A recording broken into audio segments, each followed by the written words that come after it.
All right, so this is lecture number 18 of the Wireless Communications Lab. So I'm Professor Robert Heath, the University of Texas at Austin. So today what we're going to talk about is the IEEE 802.11a standard.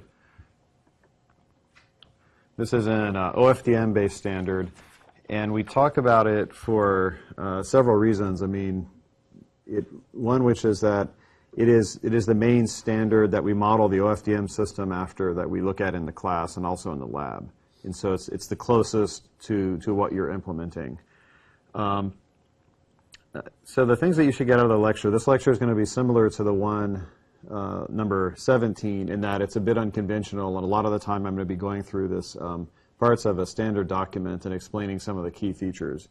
But some of the things that you should get out of this, the organization of the standard, and you should be able to find, relevant information from the standard. But there'll be quite a few more details as well. So how they do channel estimation, how they correct for carrier frequency offset, perform frame synchronization, the structure of the preamble that's used for synchronization and channel estimation, and other features. So you have to pay attention, and then I will load up the marked up standard document on Blackboard. I scanned it. I don't think I actually loaded it this morning.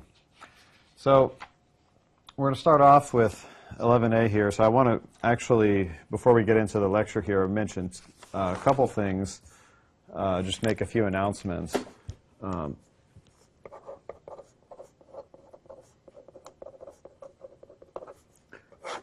Okay, well, let's see here. Number one, hopefully you're aware that we have midterm number 2 next week. So it's going to be 1 week from today. It's going to be a similar format as last time. Midterm number 2 will not include the standards, but will include everything up to the standards. And it's going to emphasize the material covered since midterm 1, but the nature of the class is that there's a lot of things that build on what's in midterm 1, so I can't guarantee it's not comprehensive because it does include concepts that were covered in the beginning of class. Now, it'll be really the same concept: 4 problems, 1 lab problem, 1 shorter answer problem, 1 somewhat harder problem, and then another problem in there as well. So that's midterm number 2. Yingjae will announce his extra office hours next week, similar to last time. So we'll have about 10 office hours. There's no lab next week. There's no homework next week. So basically your main activity after turning in the homework this Thursday is to continue studying for the midterm next Wednesday. Any questions about what's covered on the midterm or otherwise?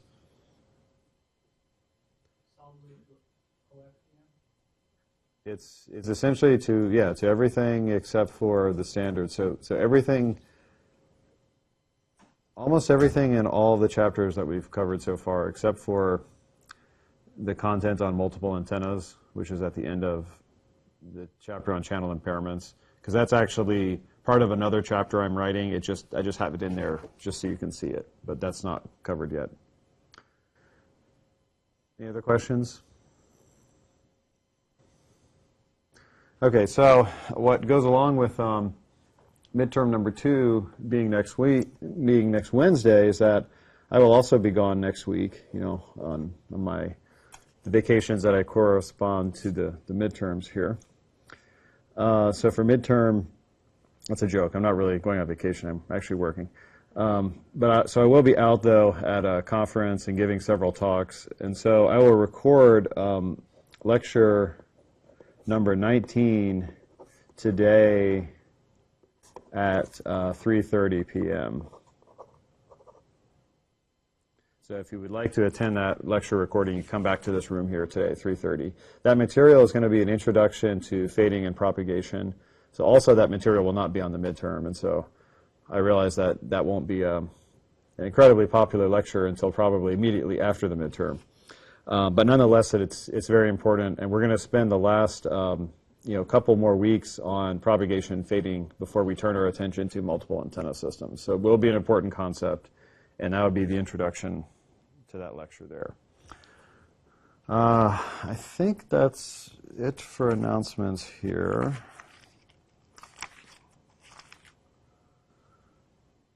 Any questions, comments? So I will try to answer questions on email, but Ying-Jae will have more office hours, including office hours when I'm not here, so hopefully he'll be able to answer additional questions at that time. All right, so that's announcements. Let's go on to the main topic today here. So what we're going to do today is we're going to go through some highlights of 802.11a, so IEEE 802.11a. So this is in IEEE standard, and this is in the family of LAN and MAN standards, which is called IEEE 802. And so this group develops local area network and metropolitan area network standards, and these standards specify essentially layer 1 and layer 2 activities. So it specifies the physical layer, the topics we talk about in class, and also the medium access control and the link layers, which is really part of layer 2.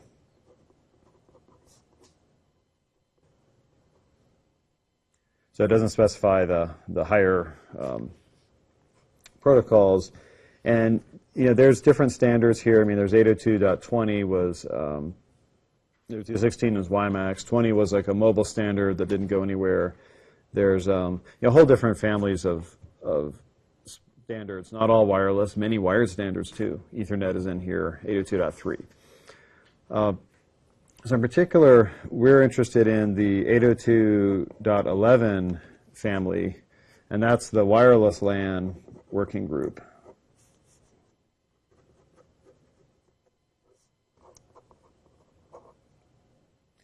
And so members of the 802.11 wireless LAN working group, they develop standards and then vote on them. So there are a whole host of subgroups associated with 802.11. So let me just put some of those here. So there's many subgroups. And these subgroups, once the standard is finalized, end up appending 802.11 with a letter here. So the original 802.11 was a standard that supported half of a megabit per second data rate, and also supported frequency hop spread spectrum, direct sequence spread spectrum, and even had an infrared option as well. And then subsequent amendments were made to 802.11, and these amendments resulted in what we call like 802.11a, which is an OFDM physical layer giving data rates of 54 megabits per second, operating in the 5 gigahertz unlicensed band. Now, there's about 20 such amendments, so I'm going to just show the Wikipedia page here to save some time of writing all of these here, but let's go through some of these here. 802.11b was, if you look here, there's different dates associated with these different amendments. And the amendments, the dates are not necessarily sequential. Like this one here, 11E was finalized in 2005, well after F, G, H, I, J. So each of these different working groups creates like an item to investigate some new feature for 802.11. And so then they get together. I'll explain a little bit more about that. And then once the final voting is done, then you end up with this amendment here. And the most common ones these days, 11B, 11G. G is an OFDM standard that operates in the 2.4 gigahertz band. A operates in the 5 gigahertz band. And then there's N, which is high throughput improvements using MIMO multiple antennas. And we'll talk a bit about this in the last couple of weeks of class. So these are the most common ones, and most of you have devices that support 802, at least B, G, probably N and A as well. And then the newer standards include 802.11ac, very high throughput. So notice that 802.11c is categorized under here as in process. And it uses a 5 gigahertz band. It has potentially more bandwidth aggregation, multi-user MIMO, and several other features that make the physical layer more efficient and allow you to support higher data rates. It's listed here as in process because it is actually not finalized yet. And so if you buy a product right now, like I just bought an AC router because my other router broke, and it says on the box draft compliant, which just means that the chip in there was made subject to the draft of the standard at at whatever time they finalized it. And so the standard, when it's actually finalized, may not be fully compatible with that draft version. I hope it is, because I don't want to have to buy another access point for a while. But you can see some of the other, there's TV white space, sub-gigahertz sensor networking, smart metering, Chinese millimeter wave, and then some other ones, I don't know what these are here. So when they ran out of letters going A through Z, they started appending A, AA, AB, and so on. And I guess it'll then be BA, BB, et cetera here. There are some letters here that are missing. And so some of the ones that are missing, there was ones that were missing just for like typographical reasons. Like, for example, 802.11i. Or is that L? Let's see. No, it's L, actually. Okay. I was thinking it was I. See, that's part of the confusion here. So that's missing because it could be interpreted as an I or a 1. 802.11o, well, that could be interpreted like a 0, right? Q, I don't know why they omitted Q. Maybe it looks like an A. X, because a lot of times people use 802.11x just to refer to some 802.11 something. And then AB, because for a while, chips that contained both support for 802.11a and B and G would be like 11AB, for example, and the same reason for AG. So these were omitted. And then otherwise, they'll be continuing on here. Now, some of the other ones that are missing, they are, this doesn't quite go AJK, they don't necessarily get, like here, for example, 11T, canceled. So some of these, this one here, F, withdrawn. So some of these actually don't result in anything, and it's because people are coming together and there's a series of voting, and sometimes people, they just can't agree, and then it just doesn't go forward. And there's other examples of that in the other standards here. Another one that's interesting that is the subject of a lot of my research now is 802.11ad, and this is a very high throughput wireless LAN standard based on millimeter wave at 60 gigahertz. What I find really interesting here is that it has actually been finalized for a year, whereas AC is not finalized yet, and yet AC devices are shipping in mass, and 11ad devices aren't shipping as much yet. There's other reasons for that. The main one being that 11ad was developed by this WiGig consortium, which was different than the Wi-Fi Alliance, which is a consortium of companies that decides what aspects of the standard that they're going to implement for compliance testing. So Wi-Fi is not a standard.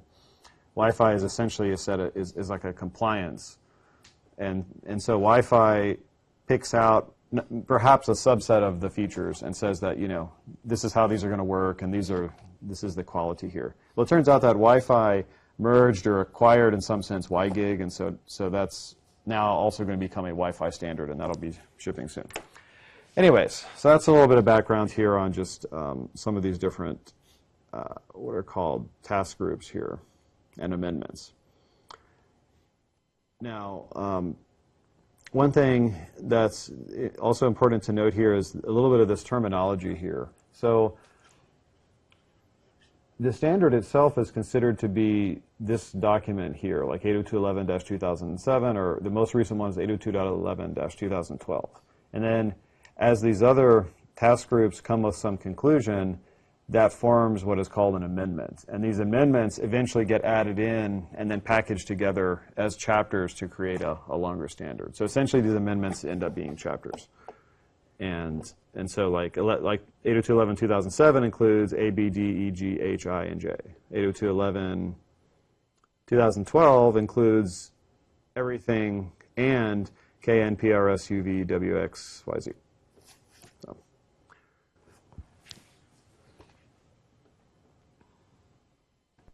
All right, so that's a little bit of background. Now, before I go into the standard itself, any questions about that? You know, some of the backgrounds.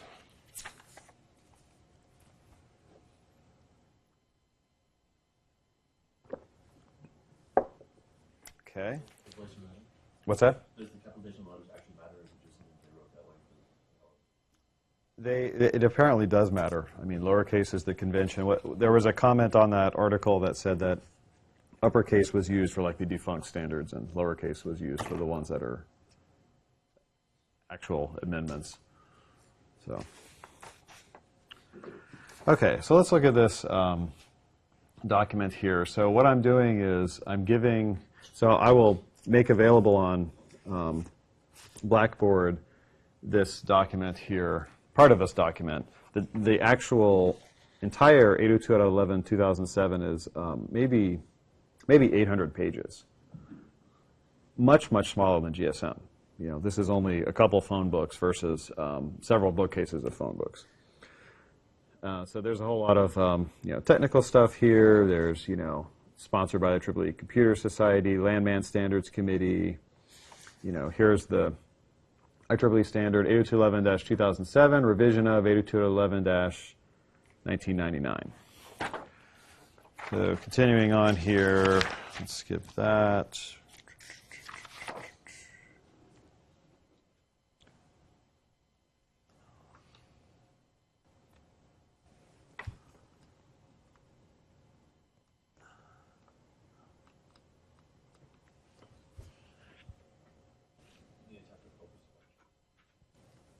Yeah.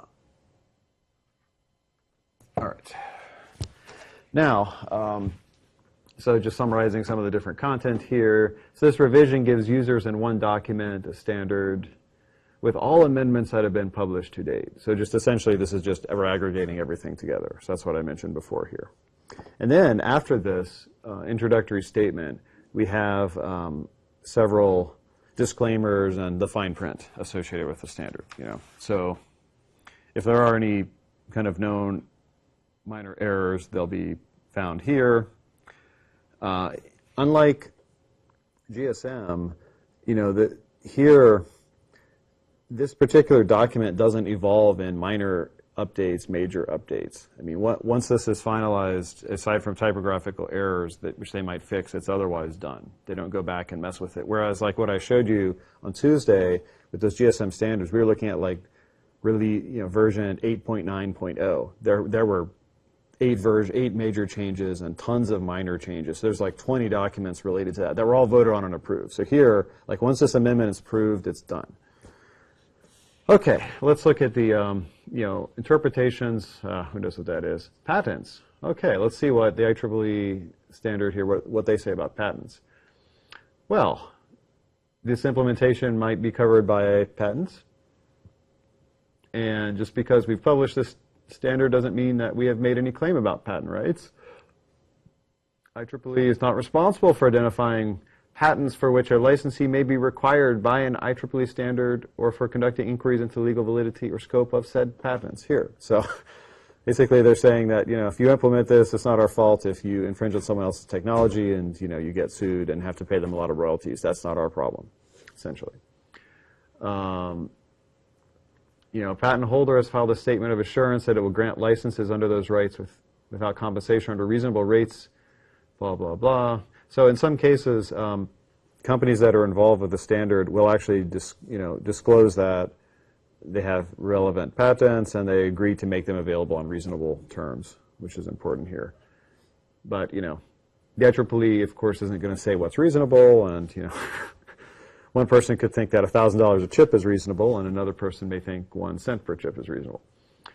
So Yeah. So essentially, patents are an issue here too, and the standard isn't going to give us any clue as to what could possibly be covered by a patent, who might own said patent, how much they might try to charge for it, and so on. Okay, so let's look at a little bit of background here. IEEE standards are developed within this IEEE blah, blah, blah Standards Association. So the highlighted things here, it's a consensus development process, and there's volunteers representing varied viewpoints and interests here.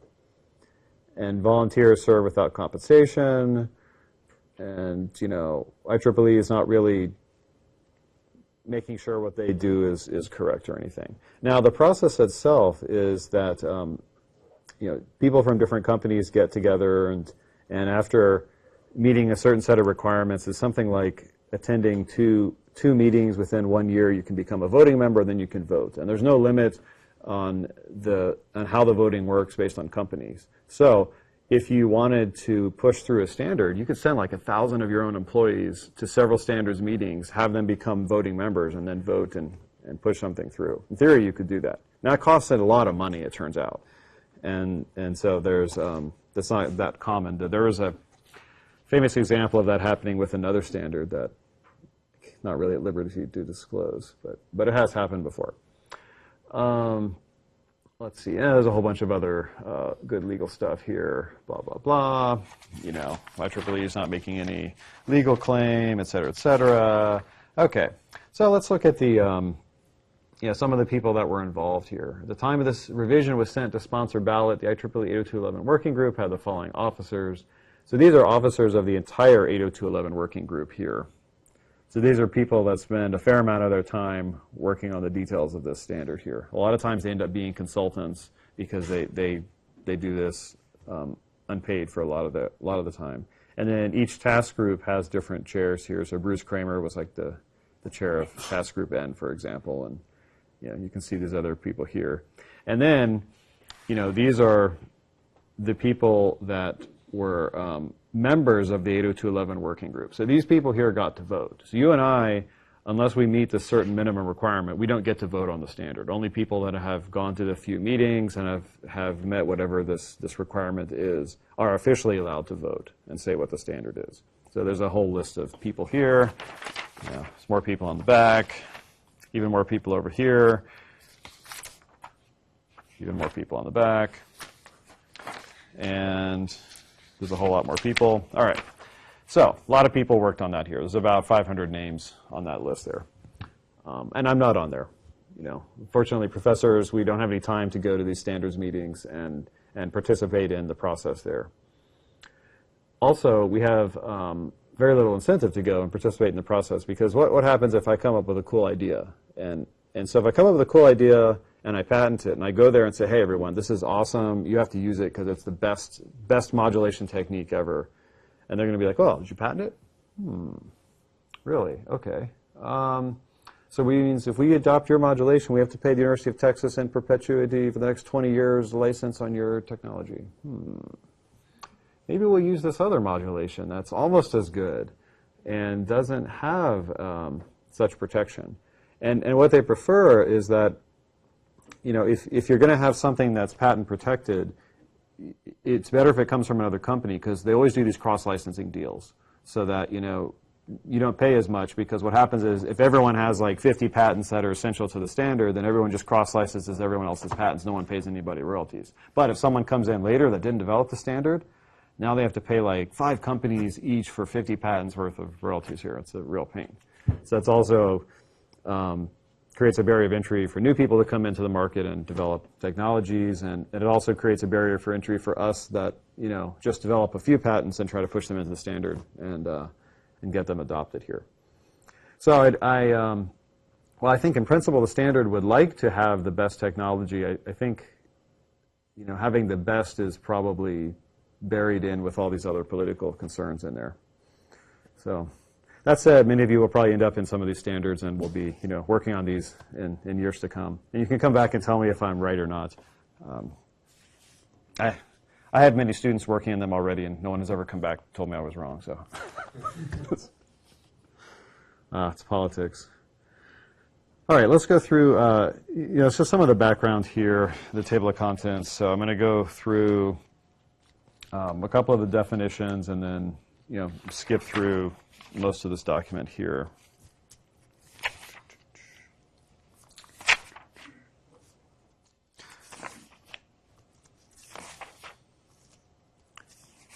So essentially, after about, let's see, chapter 13 or so, they start giving off the different physical layer specifications here. So it starts off with chapter 14 here. This is part of the original. This is part of the First Amendment, the 802.11b amendment here. So 11b had, no, actually this is 802.11. No, sorry, this is the original 802.11 here. This is the frequency hop spread spectrum specification. And there's a chapter 14, no, it's 14. And then there's 15, which is direct sequence PHY specification. So these are two totally different physical layers. Frequency hopping, you can imagine sending a few symbols on one carrier and then changing that carrier, sending a few more symbols. And if the receiver knows the sequence of carriers, you can still demodulate it. And spread spectrum is about, essentially multiplying like a low rate sequence by a high rate sequence, and it's effectively when you multiply in time, you spread in frequency. So you spread out that spectrum. And these are two different ways of communicating. They're both in here because the standard could not agree. The people, this working group or this task group, they couldn't agree on which of these physical layers to choose, right? So they're arguing about it for a long time. And so finally they just agreed to disagree and vote on each other's, and so they would have two options.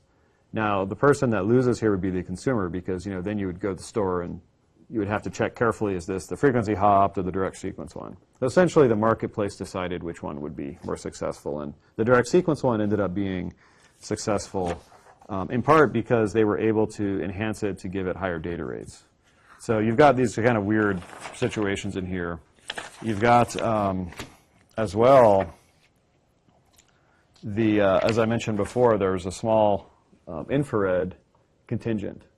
So 802.11 actually has an infrared mode as well. I mean, not supported in anybody's devices anymore. But the original application of this was you could imagine like a farm of cubes, and on top of the cubes, there are these little, IR transceivers in different places here. And you have line of sight, and so then, you could set up a network using this infrared here. It would be pretty cool. And then you could, know your neighbors by putting your hand up and, creating blockages, and it would be kind of fun. So that's just, it's a legacy of things gone by. Infrared hasn't disappeared. It's been used for different applications, and even now there's been a lot of interest in other kinds of communication with non-RF frequencies, visible light in particular, with LEDs has become popular.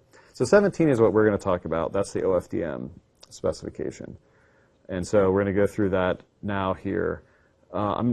This particular section is about 40 pages long. Actually, it's not much.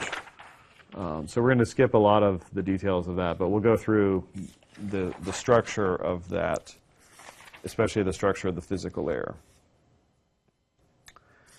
Okay, so I will skip a lot of the details here, but first off, in chapter 17 here, so this is just a description of what's specified here. This is like the abstract of this task here. So it's an OFDM system, has data payload communication capabilities of 6, 9, 12, 18, 24, 36, 48, 54 megabits per second. And there's 6, 12, and 24 are mandatory. The other ones are optional. So this is something else that happens too, is that for various reasons, different features may not be required or mandatory. And so to comply with the standard, to say I have an 802.11 chip, you could just get away with implementing 6, 12, and 24, not necessarily the remainder. Now, the Wi-Fi Alliance may come in and say, hey, if you want it to be Wi-Fi certified, then you have to also implement those other modes. But the standard itself isn't forcing it on there. And so the optional modes these are often used for features that, maybe they're harder to implement, or, maybe it adds complexity, or just in various and sundry reasons here. Okay, and then, so the system uses 52 subcarriers, which is interesting because it's not 64, not a multiple of 2, but I'll explain why. Binary or quadrature phase shift keying BPSK, QPSK, or 16 or 64 QAMs. That's what we've talked about in class.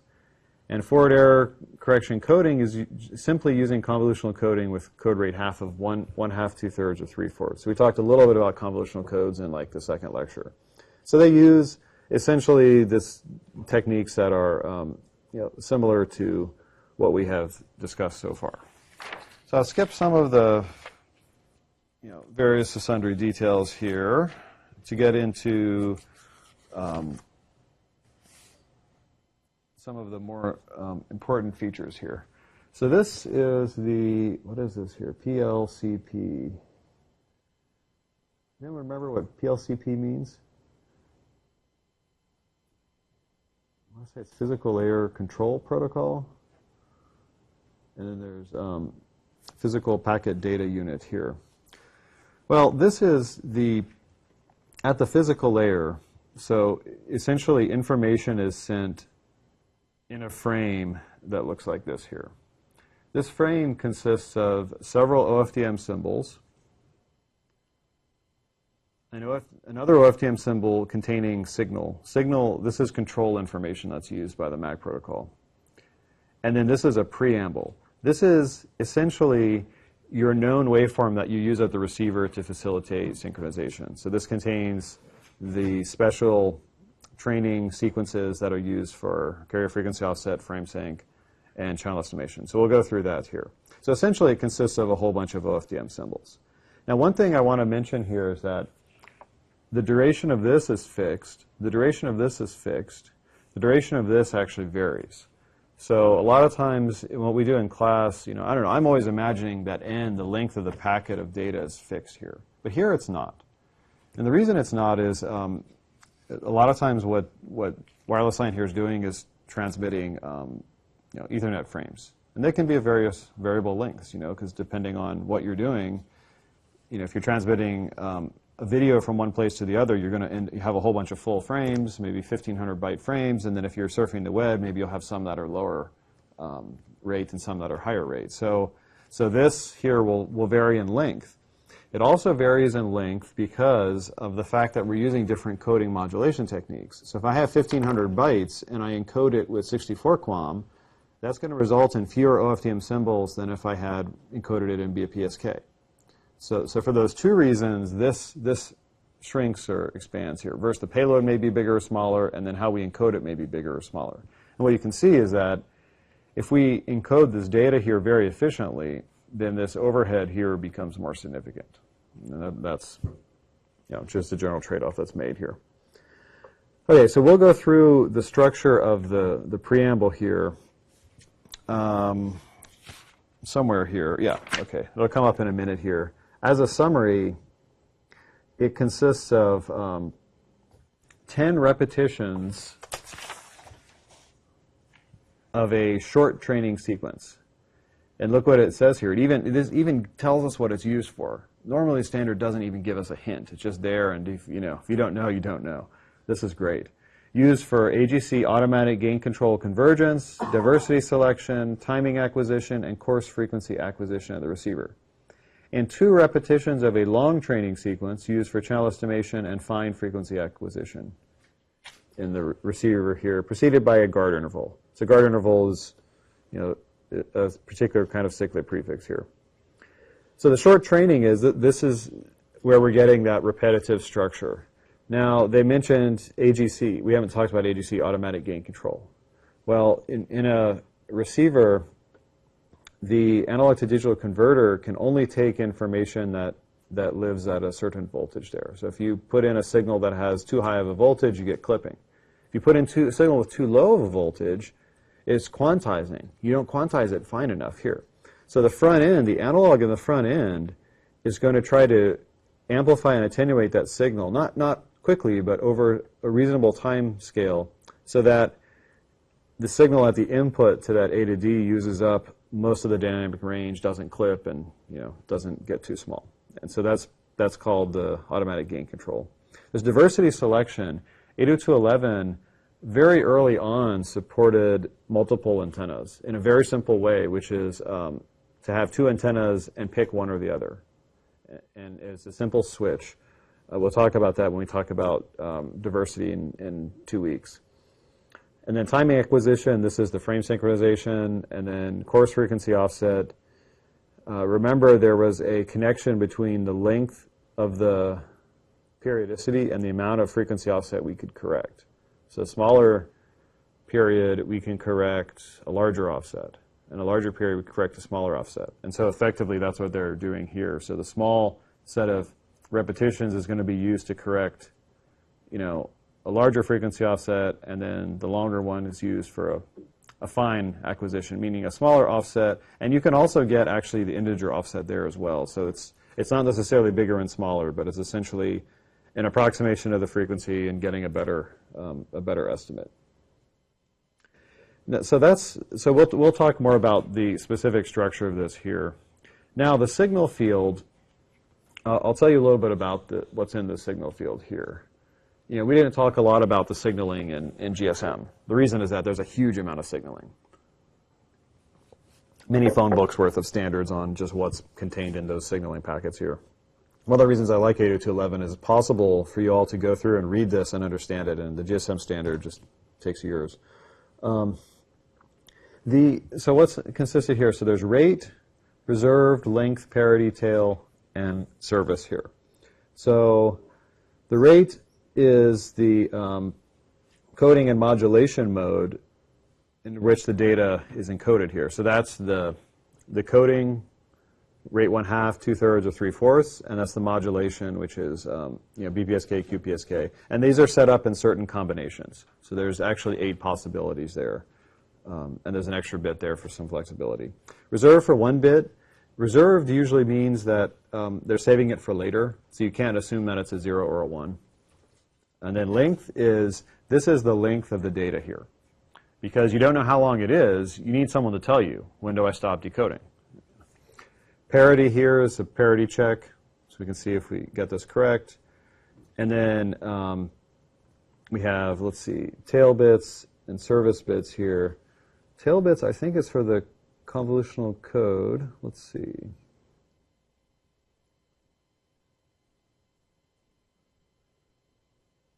Yeah, in order to facilitate reliable and timely detection of rate and length, 6 0 tail bits are inserted into the PLCP header.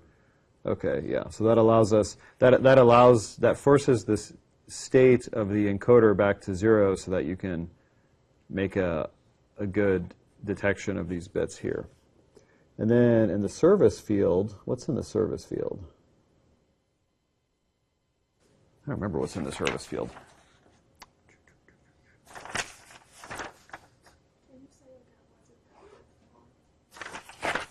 Sorry, I didn't hear you. Tail bits, what it says here is it says 6 0 tail bits are inserted into the header to facilitate reliable and timely detection of rate and length fields. What I think that means is that you're convolutionally encoding. See, this is coding with rate 1/2 BPSK. This sequence here. A convolutional code is a code with memory.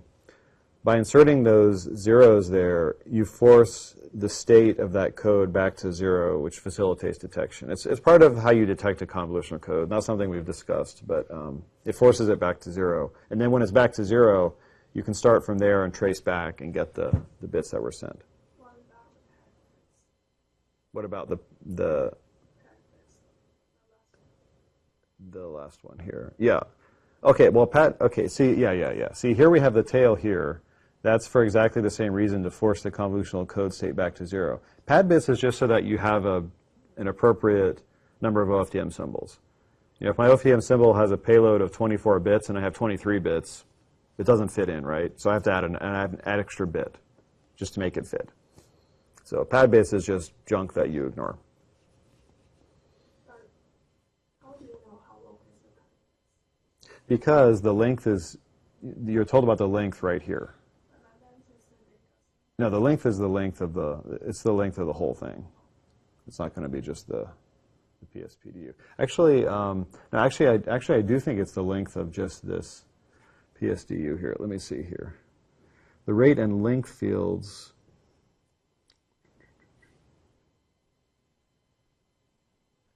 Probably mentions it later here.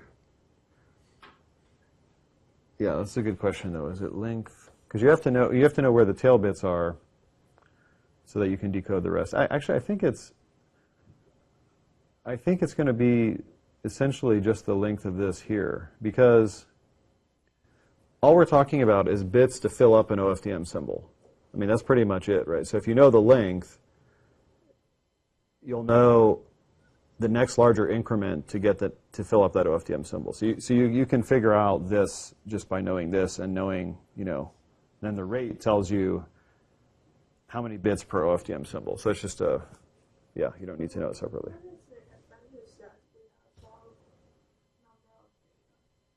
What is the advantage?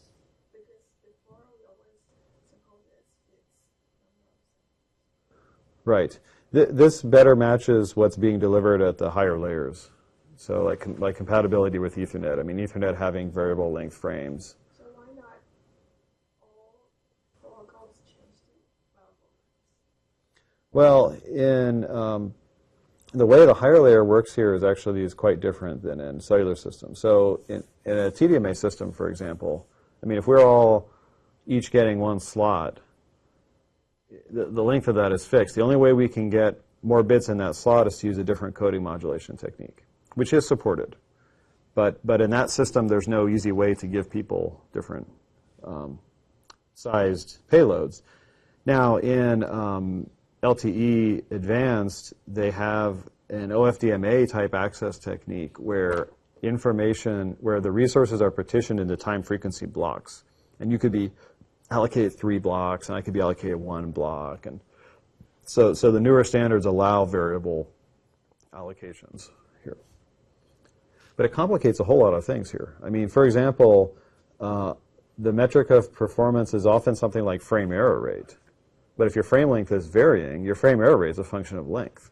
In GSM, the burst error rates only is fixed here. But here, I could send a very short payload, and I could receive it correctly, and I could send a longer one and receive it in error, and that complicates how you do the adaptation too. It's pretty interesting. I just submitted a paper on this topic, so it's fresh in my mind.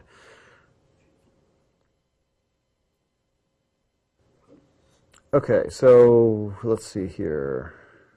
Yeah, so calculate from the rate field the number of data bits per OFDM symbol, the number of bits in each OFDM subcarrier, and the number of coded bits per symbol. So that's in a table here. Let's see. Blah, blah, blah. Oh, yeah. Okay, let's go through this here. Overview of the encoding process here. So, well, the encoding is, we're going to see that now. I'll skip that. All right, let me go through this is the table here that connects the different code rates, modulation rates, and number of bits here. So not all things are possible here. So this coding modulation technique, BPSK rate 1/2, this is called the lowest rate because this is the most reliable means of transmission, right? Large minimum distance, lower code rate means more error protection. So this results in here, there's a total of 48 subcarriers that are actually used for data. I'll explain where that comes in a second here. But basically, what we need are things that are multiples of 48. And so BPSK sends 48 coded bits. It's rate 1/2 encoded, so that's half of 48 is 24. And then if you have a 20 megahertz channel, you can work out the numbers and show that this results in about 6 megabits per second. And then there's these different other, coding modulation techniques, each putting more bits per subcarrier, 1, 2, 4, and 6. These are coded, right? This is BPSK, QPSK, 16 QAM, 64 QAM.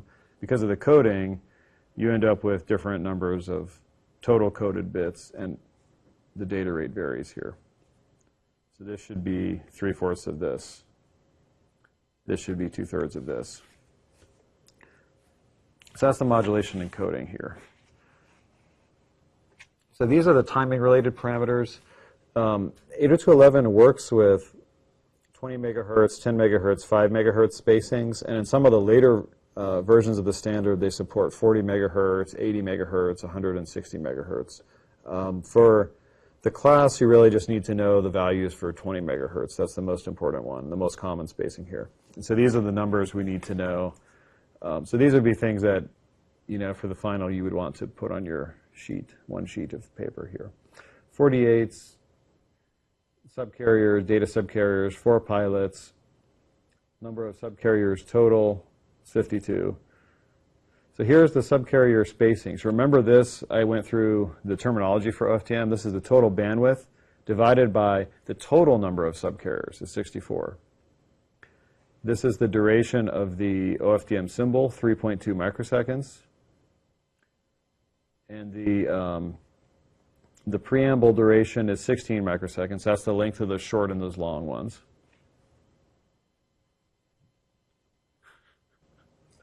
What are you guys filming and photographing here? Okay. All right. But, you'll see in the scan that there's all this colored stuff on the scan, so that'll be a hint. Really? You don't want to? Oh. Huh. Usually when you say each quiz on your sheet for the final, that means that's the final. Yeah, probably want to. I actually just memorize it. That's better. Yes, okay, good. And so this is the duration of the cyclic prefix or guard interval. That's 0.8 microseconds. So the total OFDM symbol, OFDM, the FFT plus cyclic prefix is 4 microseconds. So it's 3.2 plus 0.8 is 4. And then so the preamble is 16 microseconds. So the preamble is of the same duration as like 4 OFDM symbols with a cyclic prefix. All right, so that's the important numbers here. Okay, so let's see what else is important here. Oh yeah, all right. So let's talk about so here's the short training sequence is 8 microseconds. And it turns out that consists of 10, I'll have to explain how this is created here, but essentially you take an OFDM symbol and you use that trick we talked about where you insert 3 zeros for every data here. So you end up with periodicity of 4. And because the OFDM symbol's length 3.2 microseconds, divide that by 4 is 0.8. So when you added a cyclic prefix, you add a 5th repetition. So 2 of these together gives you 10 repetitions. So use exactly the trick we talked about in class. 2 OFDM symbols together with cyclic prefix, each with period, same as the cyclic prefix with zeros, so you get 10. It's really cool. And then the long training sequence is very similar to what we talked about for the Cox-Schmidl algorithm. The slight difference is that they look at having 2 OFDM symbols together followed by an extra long cyclic prefix. It's not quite the same, but it's close enough. You can get the same effect with it. All right, now let's look at the signal description here. I always like to go through this one here because, look, you're always thinking that the real part of that signal times e to the j 2 pi f c of t is something that we just made up for the class. Well, it's actually here in the standard here, because the entire standard specifies how to create that complex signal. So this complex notation is important. This is useful because, I'm not usually very careful with how we actually construct the packet. This is a little bit more careful here. So this preamble is like going from 0 to something. And then the signal, you see they have it shifted by T signal. So this is basically 4 OFDM symbols, a 5th OFDM symbol, and then the data symbols. So this is just telling you how to create that whole time duration of packets. You create the data and you shift it to its spot. Now, the there's a couple differences with their description of OFDM and how we talk about it in class. And we can simplify what we've done in class to match this, but it's not, the description is not exactly the same. But let me explain it here. So, and in fact, there's even a typo here.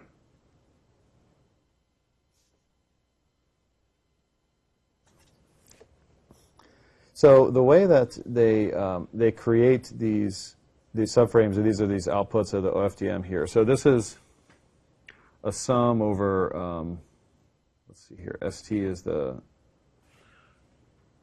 whatever the total number of subcarriers is, like 64, so 32. So this is like, instead of writing the sum from 0 to 63, they're writing it from minus 31 to 32. Doesn't matter. Minus 32, 32 here. There's a complex number here. And then this is e to the j 2 pi kf. That's like the subcarrier, so kf. And then this is like t minus the period here. And then this is actually a shaping function here. I'll explain more about that here, just mostly in the picture here. So effectively, in the standard, they describe how to create this OFDM waveform in a continuous time fashion. They're not giving us the discrete time version, which is, I think, is unfortunate. But you know, they're not assuming you do it in discrete time. I suppose you could build a whole modem in analog. That sounds like a suicide mission, but yes, I guess it could be done. One of the features that's different than what we've talked about is this windowing function here. So the normal way, like in a single carrier system, that we control the spectrum is by tweaking the pulse shape. In OFDM, often the pulse shape just ends up being a little rectangle function, and how we tweak the spectrum is multiplying the output samples by some windowing function here. And windowing also gives us some overlap here between the two symbols, and then you get a smoother output waveform here. So it reduces like PAPR as well here. So there's that's a feature that we haven't talked about, but it is there here. So this windowing is used to smooth the transition between consecutive subsections, and smoothing the transition is required to reduce the spectral side lobes of the transmitted waveform. So this is just another signal processing trick. We didn't talk about it, but it's used to help smooth out the signal. So now they do tell us a little bit about discrete time implementation considerations. Very nice. And so they consider an example here. And so they provide us with the digital windowing function coefficients here. That's fine. Let's skip that. What's interesting here is this is the IFFT of length 64, as we expect, n equals 64. The thing to note here is first of all, 0. The 0 subcarrier, null. That means we don't send anything on that. So why don't we send anything on the 0?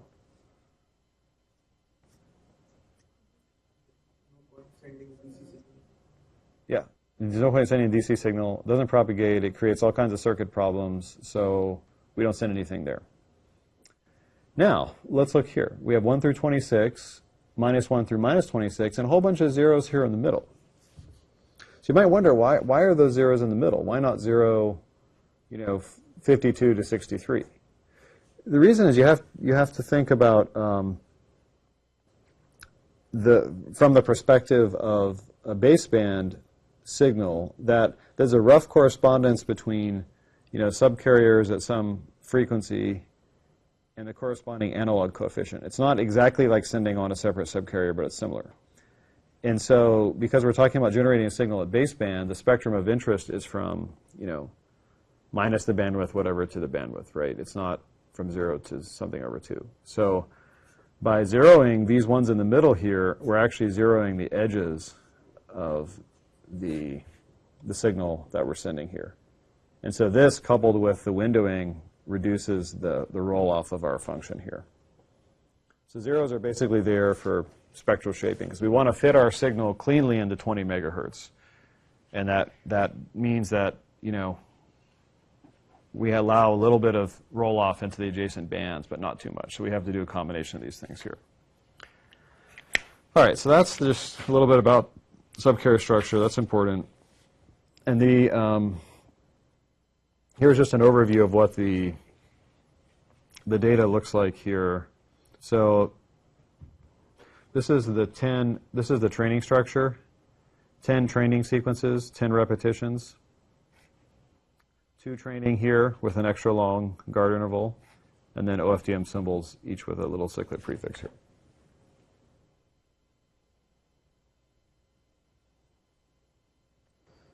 And so you have periodicity with 10 periods here that you can use here, and then the periodicity in T1. Let's see. I don't remember if there's periodicity there too. All right, let's look now at the structure of the subcarriers here. 16601 here. All right. A short OFDM training symbol consists of 12 subcarriers, where the modulated sequence, this is from -26 to 26, look, data. So this is a scaling factor that, remember we talked about scaling of the constellation. If we have fewer symbols active to keep the OFDM symbol power constant, we need to send more power. And look here, there's data, 3 zeros, data, 3 zeros, data, 3 zeros. So this is that trick I was telling you about before. By inserting 3 zeros, we get this periodicity of factor of 4. So that's also used here. And the multiplication is just the appropriate normalization here. And then the long training has this, let's see here. Yeah, this is the long training sequence given right here. And yeah, okay, this is what I thought here. So the long training is transmitted twice. So that's also periodicity there. And then that we're sending on the whole thing here. So this is a little bit different than what we talked about, because here we're not going to use the kind of like Schmidt-Cox technique. We're just really just sending 2 symbols together, and we can use these to get a better estimate of a smaller offset. And so that's the point here, as well as estimate the channel. That's the other purpose here. And so look, we get a symbol on every subcarrier, which means we have a lot of training data to estimate those channel coefficients. So that's the training structure here. All right, let's stop for a second here. Any questions on so far here? The total number of subcarriers was mentioned to be 52, but when we calculated the carriers spacing, we divided by 64. Why is it so? Well, because we're zeroing the other subcarriers. So really, there are 64 subcarriers. It's just not all of them are containing anything useful. There's only 48 containing data. There's 4, which we haven't gotten to yet, that are containing pilots, which is known information. And then the other 12 are containing nothing. So basically, the IFFT, the nulls which we had, those are the 12. Yeah, exactly here. So, I mean, the IFFT is exactly of length 64. There just happens to be a bunch of zeros between subcarrier 0 and 27 through 37. So that should be 12. Yeah, 12 subcarriers altogether.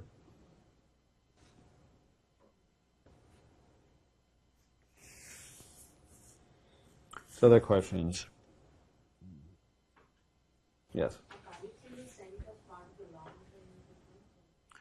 Pilots, let me see where we're going to get to the pilots here.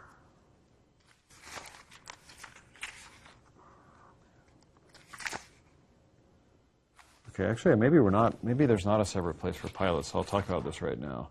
Okay, so in an OFDM system, the term pilot is usually used to denote where you have known training data on certain subcarriers in an OFDM symbol. So here we have 48 unknown data subcarriers, and we have 4 that are known.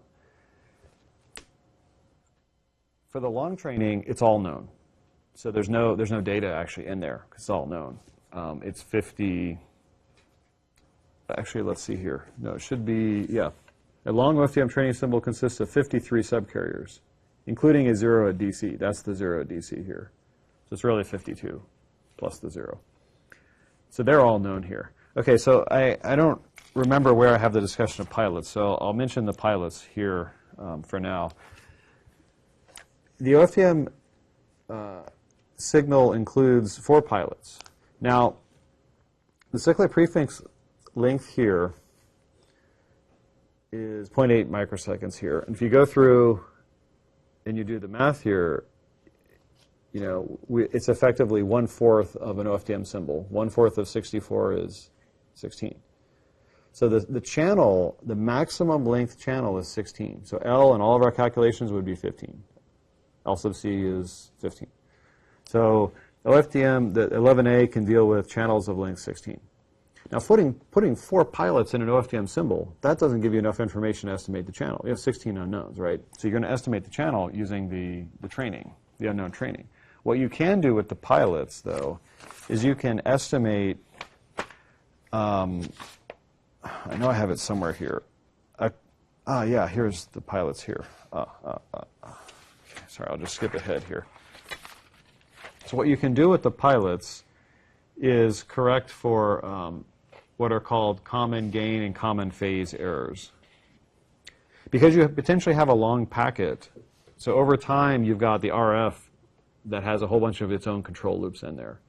And as they're working, like if the AGC changes over time, right? So what that'll effectively happen is your whole signal will be scaled.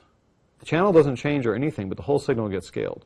You know, you have various sundry frequency control loops, phase lock loops there. The phase drifts also over time.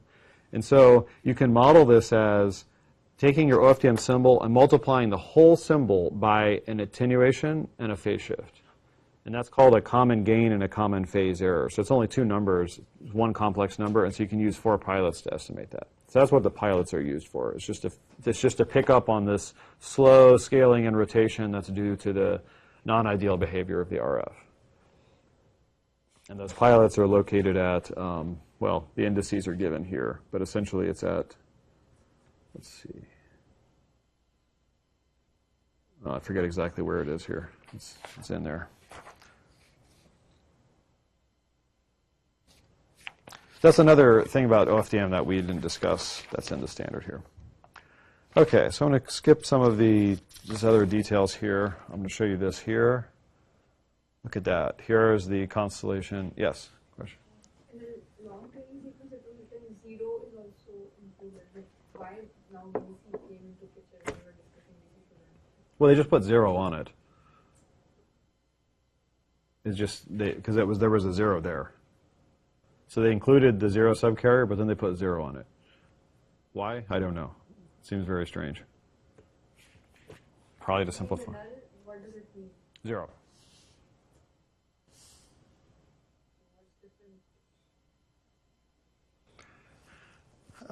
I don't know. I mean, they just, for some reason, they decided to call the training sequence this thing here, even, and then put a 0 where the DC is. I mean, I really don't know why.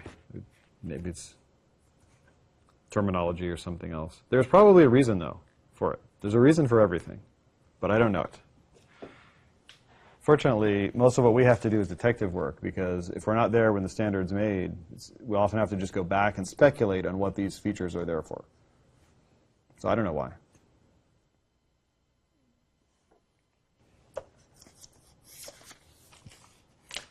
All right, so this is the constellation mapping. This is actually the same mapping that we use in the lab and the class here. Let's see here. Oh, yeah.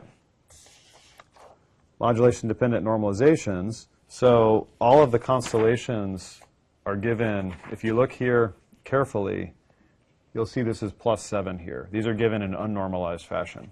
Standard conveniently gives us the normalization for all those constellations here. So that's nice. You don't have to normalize. Standard does it for us.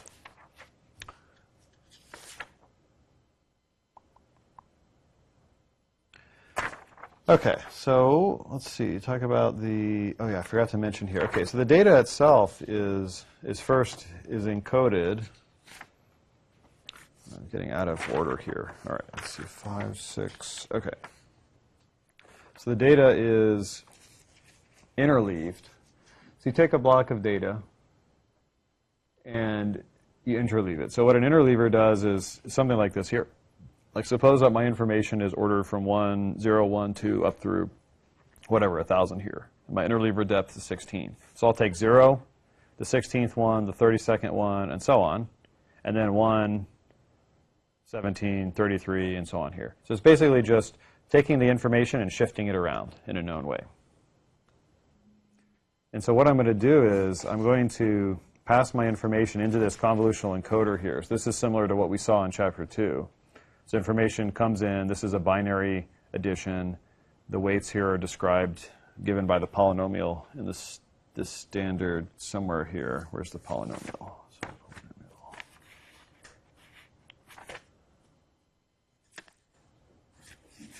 Sorry, I'm actually missing that page. Okay, so there's a page that has the polynomial here. So we convolutionally encode. We take the output of that and we interleave it. The reason we interleave is that in an OFDM system, suppose you have like 64 QAM and you have 6 bits riding on a subcarrier, and that subcarrier is close to a 0 of the channel. It's attenuated a lot. So those 6 bits, they all are going to be decoded probably with a lot of error. It turns out that convolutional codes here, because of the way the memory works, that if a whole bunch of bits are in error, you tend to make a big error, not a small error. And so what you want to do is you'd rather make an error at 6 different places over a long distance than have 6 errors grouped together. Because convolutional code is not able to correct burst errors, big blocks of errors. It's better at correcting random errors. So that's why we have an interleaver there. So then we have coding, interleaving, modulation, which I just went through. Oh, shoot, here was the... Sorry, I found the convolutional encoder polynomials here. This, you know, you don't need to know, but you can use this information to figure out the weights of that convolution.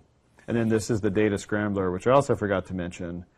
But the data itself is scrambled essentially because a lot of times there are special blocks of data which are sent like all ones or all zeros, and we want to try to randomize those.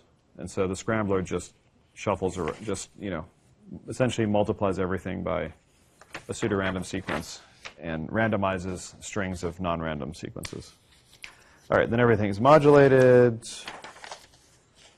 You know, the modulation they describe here with continuous time, the windowing function, the complex exponential, the carrier, the time, and then this PN here is for the, let's see, that should be, what is the PN there? Let's see, PN. Yeah, that's the pilots here. And then, let's see, oh yeah, they give us the QAM mapping tables too, which is nice. All right, so after that, yeah, that's essentially it there. And here's a summary here of the transmitter-receiver block diagram. So this should look familiar here. FEC encoder, interleaver, FFT, add siglet prefix, symbol wave shaping, that's the multiplication that we didn't do in class. IQ modulator, more modulator, up converter, high power amplifier, low noise amplifier, automatic gain control here, IQ detector, automatic frequency control, clock recovery. This is done in the analog at this point. That's our frequency correction loop. Here, they're writing this as a digitally controlled analog frequency correction. We usually do it in class just as a digital correction, but you can have an analog correction. Remove guard interval, FFT, demapping, FEC decoder. So this is essentially what we've done in class. And that's the main details of the standard here. A couple other things of interest. Not all of the different amendments specify the testing. This one does. And so it tells us things like, you know, the transmitted center frequency tolerance shall be plus minus 20 parts per million. This is telling us the, you know, that the algorithms used should be able to correct up to 20 parts per million offset in the oscillator. It also tells us how well you should be able to decode the different modulation signals. That I will skip. And then let's see. I think that's it here. There's maybe a couple other things here. Let's see.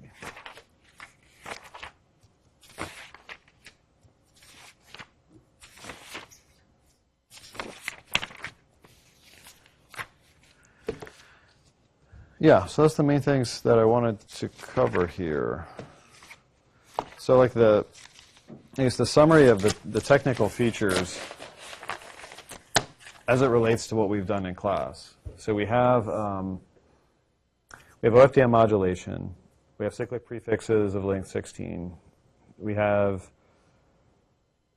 the repetitive training sequence to allow for frame saying frequency offset. We have repetitions of short repetitions of 10 times, 2 longer repetitions, and we have pilots to correct for analog and common phase and gain errors, which we didn't discuss in class, but which it's not too hard to grasp there. The OFDM symbol is not all populated. There are zeros at DC, other zeros for spectral shaping. The windowing is used for further spectral shaping, which we didn't discuss in class. There's various coding modulation techniques that are used. Those will be adapted over time based on the channel conditions. And I think that's the main highlights here. So any other questions? Yes? So you describe data Yes. in any way similar to sequence. No. How was that? I mean,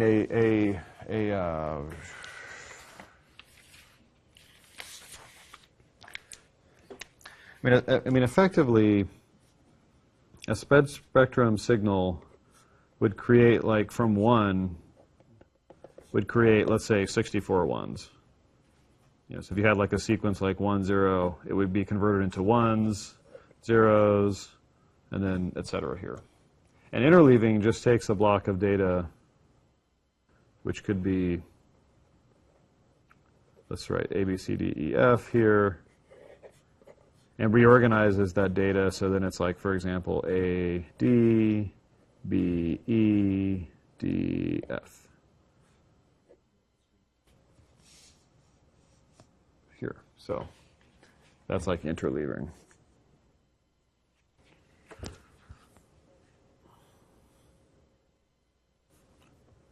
So other questions? Is the data scrambler a part of the error? It's actually before the error control coding block. Yeah, I presented it out of order because my sheets here were out of order, but the correct order would be data comes in, scrambles, convolutionally encoded, interleaved, mapped to symbols. So it's correctly done in that order there. And again, the main reason for the scrambler is just to avoid these long sequences of zeros or ones. A, B, C. Yeah, there's no C here. Where did C go? C went somewhere. A, B, A, D, B, C, F. A went here. B, C. There should be C here. Yeah, okay.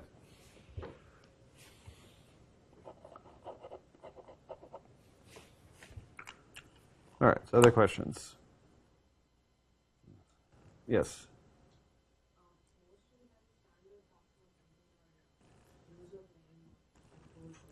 Mm-hmm. Okay, yeah, so it's a question about user plane and control plane.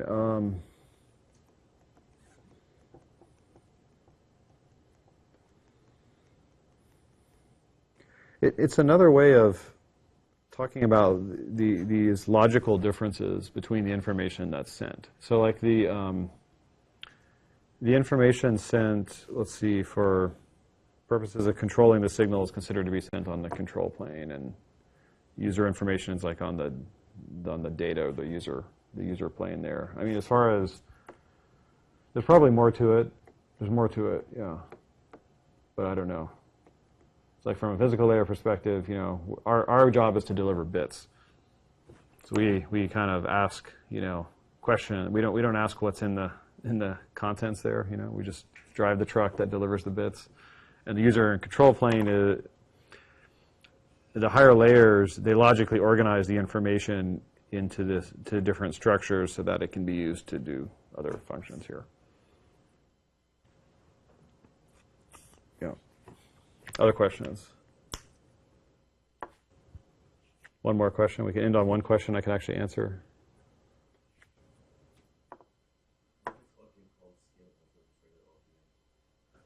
What's that? Scalable?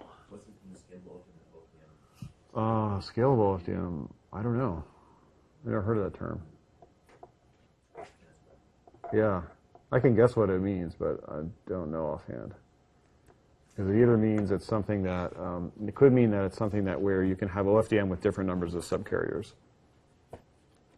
So the way you would implement this standard, if you had the 40 megahertz extension, for example, we would use 128 subcarriers, not 64.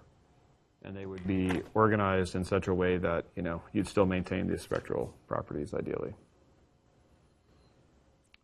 Whereas you could just, still use 64 subcarriers and just have larger bandwidth per subcarrier. But you end up scaling up the number of subcarriers so that it still looks like the same kind of an OFDM signal in that band. And that's useful because some of the MAC protocol functions, they want to detect if there's anybody in the band before they send something. And so there's algorithms that are there to detect, is the band free or not? Can I send something? Is it clear? And then, yeah. All right. I guess that's it here. I'll see you all during my office hours, starting now.